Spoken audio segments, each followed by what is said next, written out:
big gun in his hand, turned over and over. He leaned his face close to mine, hissing softly between his teeth. It was a face that held all the evil in the world, the kind that gets up close when somebody's going to die. Suddenly, everything shattered in front of me like a bulb smashed against a rock. I got the last funny flash. Michael Shayne, a guy head deep in nothing.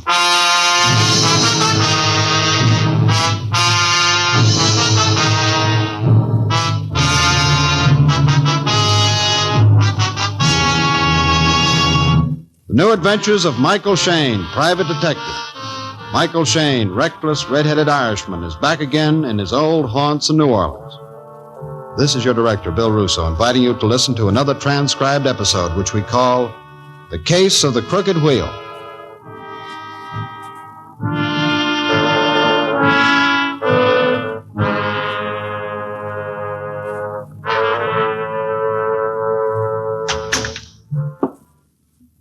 Mr. Private Detective? Thanks. I was beginning to wonder whether that one line in classified was worth the price. I observe, Mr. Detective, a man who has journeyed to a strange land. Observe a traveler who has come 1,000 of miles to seek you out. Well, you must be tired. Have a chair, traveler. Tell me what's on your mind. Oh, thank you. Mr. Detective... The name is Shayne. Michael Shayne. Oh, of course. Mr. Detective Shayne, observe before you a man with a despicable habit. A habit I cannot seem to break myself of. Oh, why don't you try Doc Holloway down the hall? He's a psychologist there. You can lie down and talk about your troubles. Please. Perhaps I should come to the point, no? Yeah, that'd make things a little easier. Perhaps, yes. Here. Observe it, if you please. Oh. Paquito Casino, Mexico City, 25 pesos. What's it supposed to tell me? It is money. At the Paquito Casino, which I, Ramon Paquito, am sole and legitimate proprietor. It is worth 25 pesos, like it says. And I, Ramon Paquito, give it to you. Free, gratis, for nothing, no obligations. Yeah, thanks. Now, about this habit you've got, how bad is it? Aye, terrible. I give away money, Mr. Detective Shayne. Every week at the casino, I give away thousands of pesos. Free, gratis, for nothing, no obligation? Precisely. Well, how can you make a living like that? Well, 2 days ago, I asked myself the same question. There is no future in it, so I come to see you. Oh, well, if you want to unload your assets all at once, you've come to the right place. Please, Mr. Detective. Your humor is a stranger to me. I want you to save me from myself. What do you want me to do? Come to Mexico City with me. Find out why the Paquito Casino is losing money. Simple, is it not? Well, that's going to cost you a chunk of dough, Mr. Paquito. $20 a day. That's 100 pesos. Plane fare and expenses. Don't quibble about bagatelle, Mr. Detective. Now, will you come? Sure. Just one thing, Mr. Paquito. You said you wanted me to save you from yourself. What did you mean? Observe me well, Mr. Detective Shayne. Yeah? Do I appear as a person who could cut a man's heart out? No. I, Ramon Paquito, could do it with a smile on my lips.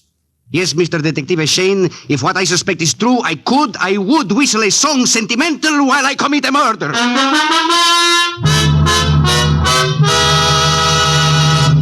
In just a moment, we'll return to the New Adventures of Michael Shayne and the Case of the Crooked Wheel.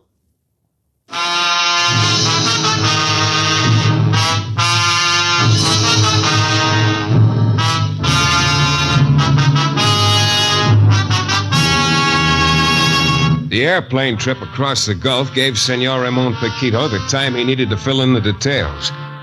Somebody had a gimmick to beat his roulette wheels. Another couple of weeks of the process, and Ramon would be wearing a serape and huaraches instead of a double-breasted pinstripe.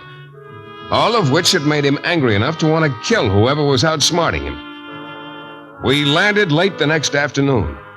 The senor registered me at the Hotel Blanco, gave me directions how to reach the casino later, and then took off. I decided to give the town a whirl before it was time to punch the clock.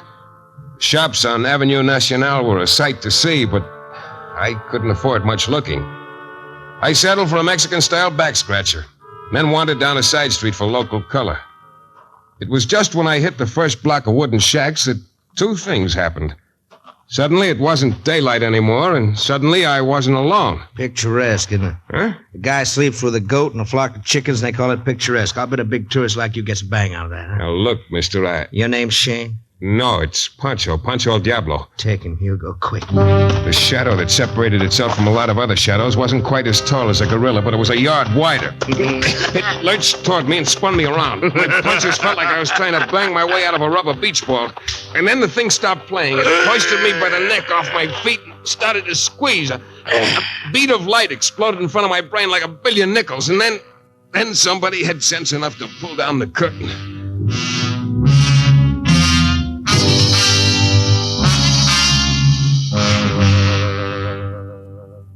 Such a pretty man. My first thought was that it's a lousy place to be dead in. Filthy room with a naked electric bulb dangling from the ceiling. Such a pretty man. I tried to focus, but it was too tough getting through the pain. Something was playing tricks with my hair. I curved my eyes backward, and then I knew for sure I'd been killed. There was an angel leaning over me. In time, I'd be able to make out the wings. Such a pretty man. Open your eyes, Chico. There. Oh. Feeling better? You're a very lucky man, Mr. Shayne. Oh. In a few more seconds, your neck would have been broken. Then both of us would have been unhappy. You and I. Yeah, who are you? Call me anything you like, Chico. Whatever suits you. It's a real dramatic touch, Angel, but who are you? How did I get here? I am Gabby. That's all you need to know. No, I need to know a lot more. Like, how did you get me here? Like, how do you know who I am? Simple, Chico. They carry you up here and went through your pockets. They would have killed you. Except I have a better idea. Like what? Use that return ticket to New Orleans. You can't get a meal in Mexico City like you can at Broussard. Look, Angel, let's stop playing patty cake. Who are those guys who jumped me? Oh. Then you see them? No, it was too dark. All that registered was a guy who talked lazy and a shadow who must have been Charlie Atlas's prize pupil. Well, then you are lucky. You better forget this whole rotten business and go home. Like a good boy. Who said anything about being a good boy? You hardly look in any condition to exert yourself, Chico. Well, come here. I hate you. Yeah. Now that we're practically soulmates, Gabby, start lying to me. Start from the beginning and make it a good story. What are you talking about? Who are you and what's this all about? Go home. Now look, Angel. Go home, Mr. Shayne. Go home before they pick you out of the gutter and put you to bed on a slab with a tag around your toe. And she wasn't kidding. Did something frightening to watch that angel face tighten into a lot of hard lines. I knew I couldn't get any answers out of her, so I hopped a cab to where I figured there might be some. The Paquito Casino. Ramon Paquito, sole and legitimate proprietor. He saw me as I came through the door. Ah, Mr. Detective Shayne.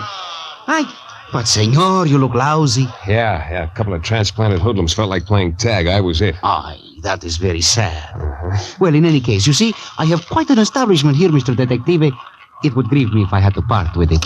Yeah. Dos Rojo, number 12 on the red Yeah, page. it's Number quite a 12. layout. Place your bet, Mark, please. un momento, Next come here. bid. Pablo will take your place. I want to talk with you, Mark. Somebody special? Mark Hagen, the best croupier in Mexico.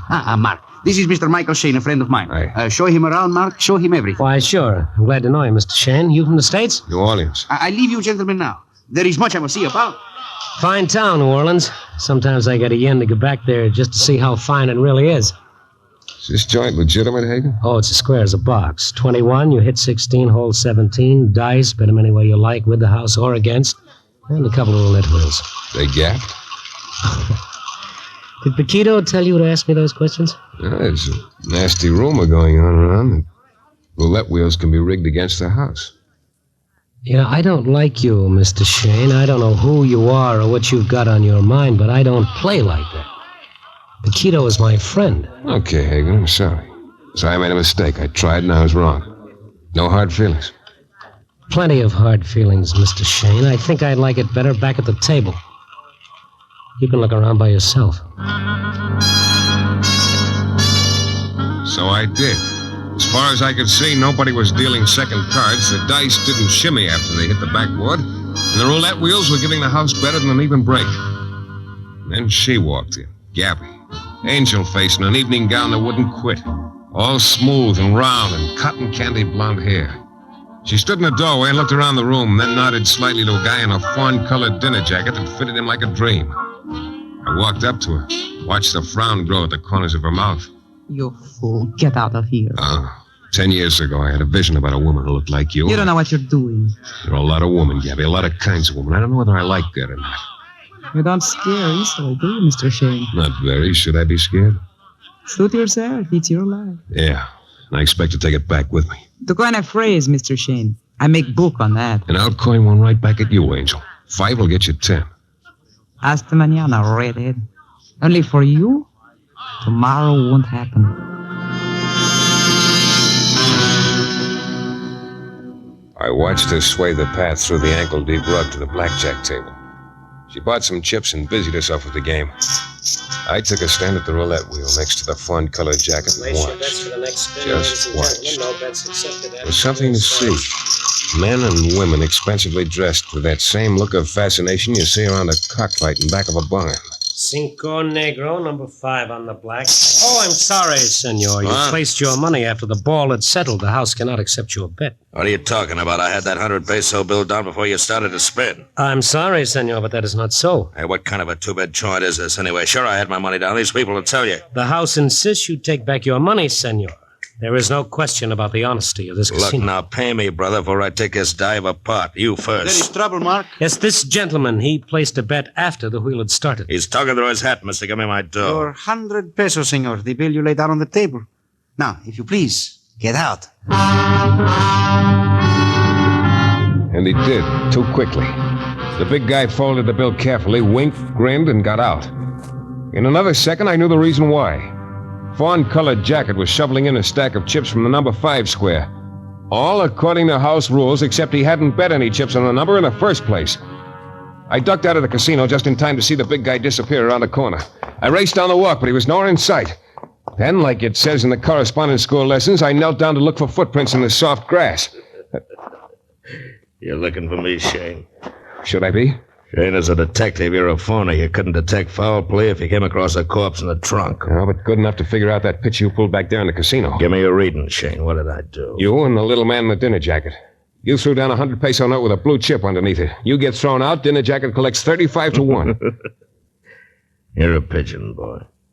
You followed me just like it was figured you would. Can't you talk without that gun in your hand? It's good for shooting pigeons. Right now, you. Now, wait a minute. No more minutes, Shayne. You got no more time. Bite your lip or say a prayer or just close your eyes and take it. It's all yours, boy. Now hold on to it. Big gun in his hand turned over and over. He leaned his face close to mine, hissing softly between his teeth. It was a face that held all the evil in the world, the kind that gets up close when somebody's going to die. Suddenly, everything shattered in front of me like a bulb smashed against a rock. I got the last funny flash. Michael Shayne, a guy head deep in nothing.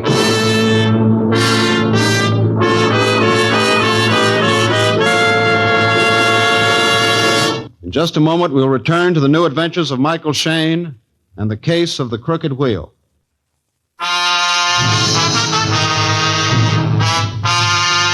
There are some guys in this world crazy enough to leave their happy home just for the opportunity of getting choked by a gorilla and getting shot by a man who has fun watching people fold up under the impact of a slug.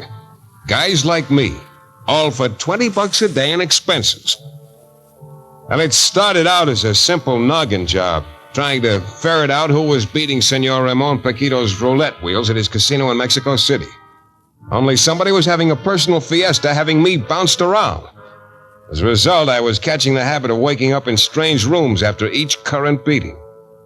This time, I fought my way through the numbness in my right shoulder long enough to squint out at what was around me. There were several things. Daylight, 4 walls, a roulette wheel on a round table, and a guy I'd seen once before, who I figured didn't ever want to see me again. Mark Hagan, Senor Paquito's #1 croupier. Take it easy, Shayne. You better not try to move for a while. I didn't know you cared, Hagan. I brought you to my room. Seemed like the only decent thing to do. How'd you find me? I followed you. I was afraid I was a little too late. I apologize for that. What made you come after me? That gag they pulled with the palm chip is the oldest dodge in roulette. I had an idea you were a right guy after you went after that big fellow. I had an idea I could be of some help. Did you ever see those guys before? The big one and the skinny lad he worked with? They've been around. The fellow you followed is called Hugo. The other one's named Drew. I didn't know they knew each other. I should have been more careful. That guy Hugo has a sense of humor that could kill you. Now, don't worry about it anymore. I removed the bullet. You removed the bullet. It's an old hobby of mine, taking bullets out of people. I made a living at it 15 years ago. I was a specialist until the law got interested. You were a doc? Class of 28 Midwestern, class of 35 Dannemora. License revoked for malpractice. Profile of Mark Hagen. Bum. So you drifted down here and went to work for Paquito. Well, it's a living, Shane. Being a croupier has its points. Nobody asks questions. It gives you a chance to use your hands, doesn't it? Yes. What made you ask that? A roulette wheel on the table. Did you get enough practice at the casino? Sometimes, my friend, it's an indiscretion to inquire into motives. Look, I'll tell you something, Hagen. It could be a wild, wild dream, but I'll tell you about it anyhow. Yeah? About you, maybe. About a croupier clever enough to spin a wheel in such a way that the ball drops in any slot he wants. Oh, you're out of your mind, Shane. Maybe, but I don't think so. It's been done before. I can't give the place and date, but it's been done. As I remember it, the croupier was a frustrated violinist. He had no talent for the violin, but he could make that wheel whistle Dixie. Just like you. Go on. Yeah, an ex-surgeon could get the same idea. A man who could do things with his hands, intricate things. What other reason for the roulette wheel on that table over there? Practice. What are you going to do about it? I could tell Paquito. That's what he hired me for. If you did that, I'd kill you. Yeah, maybe you would at that. Well, that's a promise, Shane. Okay, Hagen. See, Mark, Say no more, Hagen. Come on in, Gabby. Close the door. Congratulations, Mr. Shayne. Oh, you two know each other? Sure. Yesterday, your lady love was making book I'd be washed up on the beach. I see you almost made it, Redhead. What stopped you? Say, what is this? Hagen, I'm going to do you a favor. I'm going to give you some advice. What makes you think Mark needs your advice? Get rid of her, Hagen. She's no good for you. She's no good for anybody. Don't listen to him, Mark. Go ahead. Sure. Now, see if you can follow me. I come to Mexico City and immediately get beat up by two thugs. I wake up in Gabby's room. She claims that if it wasn't for her, they would have killed me. He's lying. I met him at the casino. Now, understand, Hagen, I'm a stranger here. The only reason anyone would want me out of the way is because I could have been hired to queer his act. Okay so far? Yes, it makes sense. So it follows that Gabby had made some sort of play with these thugs. Maybe something you don't know about. Throw him out, Mark. Everything he says is a lie. You're being very impolite, my dear. The way it looks from here, Hagen, is that little Gabby has you framed for a fall guy. From here, that's the only way I see it. You rotten shaman! You... Hey, you sit down. You sit down and shut up. I'm getting out of here. I don't want any part of you, Hagen. You're staying, dear. I can't afford to let you out of my sight. Mr. Shayne might be having a wild dream, as he said, but I can't take the chance. Now sit down.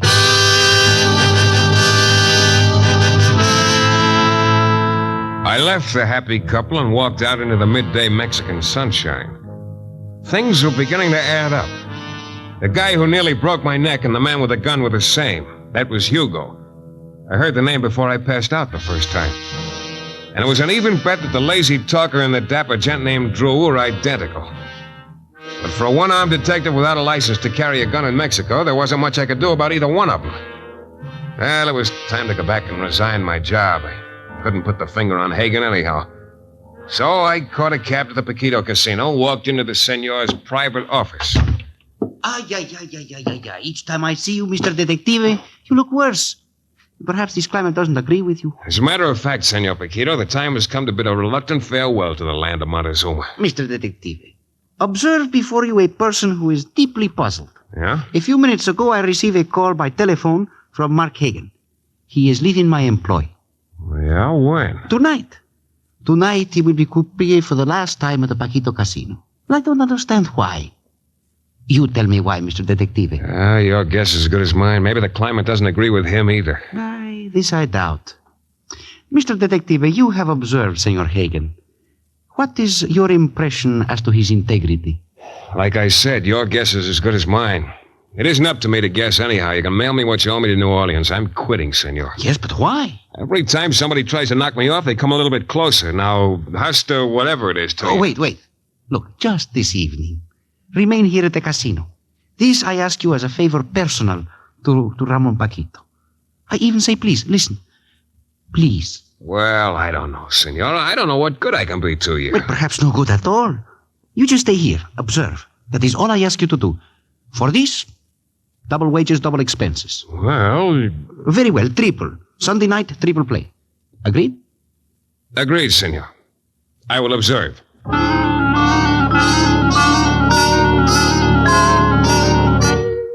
another hour, the joint began to fill up. And a few minutes after that, Gabby walked into the room, still looking like an angel, the way some women who are devils do. She strolled over to the roulette table where Hagen was raking them in. He put a stack on the red. There wasn't a sign of recognition between Hagen and the girl. Siete, rojo, 7 pays, red pays, number 7 on the red. Place your bets for the next spin. No bets can be made after the wheel starts. On the next spin, the girl won again. Then she lost. Soon she began to double her bets and kept winning more times than she didn't. When she started to play individual numbers, she made the law of averages look like something that hadn't passed Congress yet. Just before she bet number 4, I watched Hagen fold his thumb under his palm and rub the side of his face with the rest of his hand. Cuatro negro, 4 pays, black pays, number 4 on the black. The young lady seems to be lucky this evening. I've been observing you. Why not this evening, Senor Paquito? I am always lucky at your table. Yes, I have observed that too. Mark, stop the wheel. I wish to see just how lucky this young lady is. Ladies and gentlemen, you will pick up your bets. If you care to play there at the other tables, please. This wheel shall be used exclusive to test the young lady's luck. But, Senor... It is your intention to break the bank, is it not so? Spin the wheel, Mark. It was simple enough to figure out. The two of them, Hagen and Gabby, were making their one final grab at a whole lot of money. Whatever his friendship for Paquito might have been, Hagen was forgetting all about it, for the girl and the dough. And he had a foolproof gimmick to do it. In another hour, there were roughly 100,000 pesos stacked in front of the girl. If the young lady doesn't mind, there's a gentleman who wishes to join her. It was a dapper lad in a dinner jacket, the guy named Drew. Gabby stiffened when she saw him. I don't know. This is my last spin. Oh, now, that's too bad, ma'am. I had the idea I could ride along on your streak. I'd be very disappointed, ma'am. But I thought, Senor Paquito... It's quite all right, young lady. The gentleman informs me he wishes to make his wager in the identical sum and number as you do. It's just like the senor says, ma'am. One spin, any amount. I guess I can take a chance. You're doing all right. Very well. All of it. I bet the whole amount on number 1. Good, that's fine, ma'am. Number 1 it is. 100,000 pesos, riding right along with you. Spin the wheel, mister. It was a sight to see. The girl, a knuckle clamp between her teeth, Paquito with a tight little smile, and Drew staring. That's all, just staring down at the table. The only one who moved was Hagen. His right hand slid across his chest to the inside of his coat. Tres, rojo, number 3 pays. Why, you double-crossed... The flash from Drew's gun lit on a flying steel blade.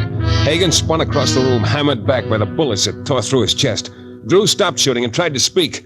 His words stuck on the knife blade in his throat. They almost fell into each other's arms. I turned just fast enough to see the girl disappear through the side entrance, and I went after her. Outside, there was nothing. I hailed a cab and gave him directions to the only place I knew where to look, Gabby's room. I took the wooden stairs 3 at a time, down the hall to the door marked number 6. But it's true, God. That's just the way it happened. Oh. Yeah. Come in, boy. Looks like we're the only ones left, huh? Yeah. Everything you have a part of dies, doesn't it, Hugo? Too true, boy. It looks like I'm batting 1,000 today. Hugo, no. Hugo, put that gun away. No more killing, Hugo. No more, no.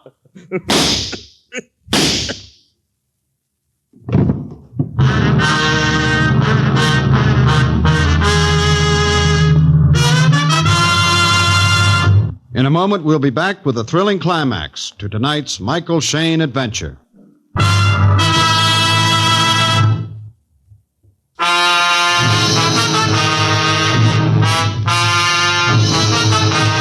I watched the smoke curl up from the snout of Gabby's revolver and mix with her yellow hair and then float up to the ceiling.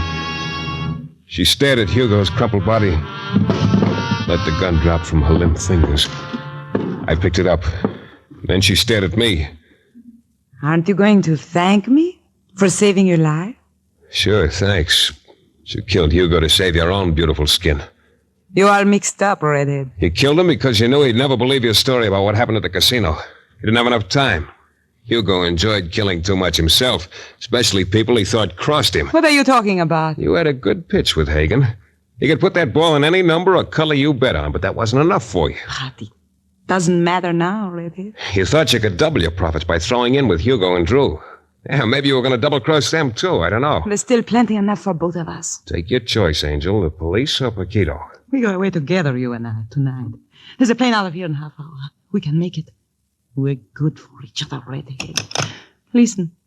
Listen to me. There's still plenty. Yours and mine. Listen to me. Hello, operator? Listen to me. Give me the police.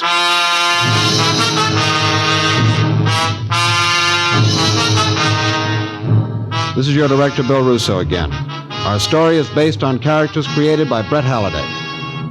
The New Adventures of Michael Shayne is a Don W. Sharp production, transcribed in Hollywood and distributed exclusively by the Broadcasters Guild.